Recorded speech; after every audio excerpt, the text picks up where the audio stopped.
কিশোর কিশোরীদের মানসিক স্বাস্থ্য। মানসিক স্বাস্থ্য মনের এমন এক সাম্যাবস্থা যখন একজন মানুষ তার নিজের সক্ষমতা আর দুর্বলতা বুঝতে পারে। কিশোর কিশোরীদের শরীরের মতো এ সময় তাদের মানসিক অবস্থাও নাজুক থাকে, যা অনুকূল পরিবেশ বা সহায়তা না পেলে অতি সহজে যে কোনো সমস্যায় আক্রান্ত হতে পারে। মনস্তাত্ত্বিক ও সামাজিক কর্মক্ষমতা কমে গেলে নির্দিষ্ট কিছু লক্ষণ ও উপসর্গ দেখে কিশোর কিশোরীদের মানসিক সমস্যা চিহ্নিত করা যায়। ফলাফল হিসেবে তাদের মধ্যে বিষণ্ণতা, সহিংসতা, আত্মহত্যা, নিষেধ অমান্য, অন্যায় করার প্রবণতা, মাদকাসক্তি ইত্যাদি মানসিক সমস্যা দেখা দেয়। মানসিক বা আবেগীয় সমস্যায় কিশোর কিশোরীরা কি ধরনের আচরণ করতে পারে?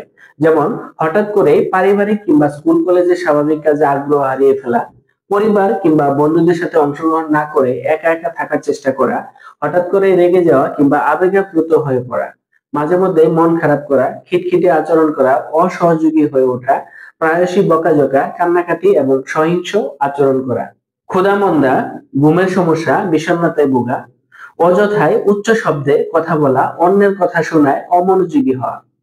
মানসিক সমস্যা প্রতিরোধে কি কি করা যেতে পারে? যেমন মা বাবা এবং পরিবারের সদস্যদের কাছ থেকে বন্ধুত্বপূর্ণ আচরণ ও সহমর্মিতা নিশ্চিত করা, পর্যাপ্ত পুষ্টিকর খাবার খাওয়া, নিয়মিত শারীরিক যত্ন করা, যেমন ব্যায়াম করা, খেলাধুলা করা, ব্যক্তিগত পরিচ্ছন্নতা ইত্যাদি। ইতিবাচক আচরণের জন্য প্রশংসা করা এবং সামাজিক মিথস্ক্রিয়ায় অংশগ্রহণের জন্য উৎসাহিত করা। সমবয়সী বন্ধুদের সাথে মেলামেশা এবং একসাথে লেখাপড়া, খেলাধুলা এবং সামাজিক কাজে অংশ নেওয়া, বিভিন্ন ভালো কাজের সাথে জড়িত হওয়া, ব্যক্তিগত স্বাস্থ্য বিষয়ে সচেতনতা সৃষ্টি সহ ব্যক্তিত্ব সৃষ্টিতে উৎসাহী করে তোলা, যে কোনো অপরাধমূলক এবং অসামাজিক সমস্যা থেকে দূরে থাকার জন্য সচেতন করা, সৃজনশীল কাজে উৎসাহ দেওয়া সহ উপযুক্ত পরিবেশ তৈরিতে সহায়তা করা। মনে রাখবেন, নির্যাতনের অভিজ্ঞতা হলে কিংবা আবেগীয় বিষয়ে পারিবারিক ও পরিবেশগত সমর্থন না পেলে কিশোর কিশোরীর দীর্ঘস্থায়ী মানসিক সমস্যা হতে পারে। কিশোর কিশোরীদের মানসিক স্বাস্থ্য খুবই গুরুত্বপূর্ণ একটি বিষয়, কারণ আজকের কিশোর কিশোরীরাই ভবিষ্যতের সমাজ, রাষ্ট্র এবং পরিবারের কর্ণধার।